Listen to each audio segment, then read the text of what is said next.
Hello everyone, यहाँ पर हम हिंदी व्याकरण में वर्तनी विचार और मानक वर्तनी के विषय में जानेंगे।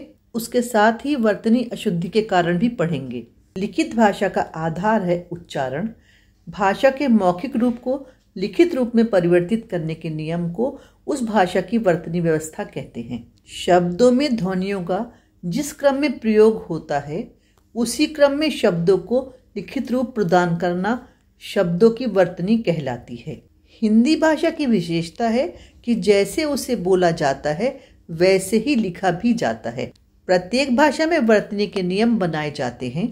हिंदी में वर्तनी व्यवस्था 3 आधारों पर बनती है: वर्णों के आधार पर, शब्दों के आधार पर और वाक्यों के आधार पर। सबसे पहले जानते हैं वर्णों के आधार पर वर्तनी व्यवस्था किस प्रकार बनती है। हिंदी में स्वरों की मात्राओं, व्यंजनों और संयुक्त व्यंजनों के विषय में नियम बनाए गए हैं।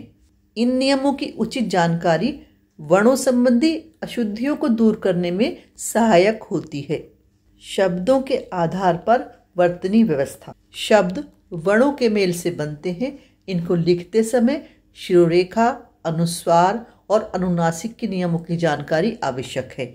वाक्य लिखते समय विराम चिन्ह संबंधी नियम और अनुच्छेद बनाकर लिखते समय उसके तरीकों को समझना आवश्यक है। तभी हम लेखन की अशुद्धियों को दूर कर सकते हैं।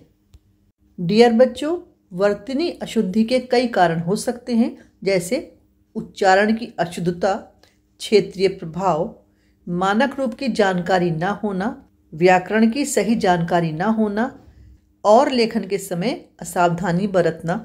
इस वीडियो से आप समझ गए होंगे वर्तनी व्यवस्था कहाँ कहाँ बनती है और कौन से कारण हैं जब हम ना तो शुद्ध लिख पाते हैं ना बोल पाते हैं। अगले वीडियो में बहुत सारे शुद्ध शब्द आपको लिखकर दिखाए जाएंगे। तब तक चैनल को सब्सक्राइब कीजिए, लाइक शेयर कमेंट ज़रूर कीजिए। Thank you.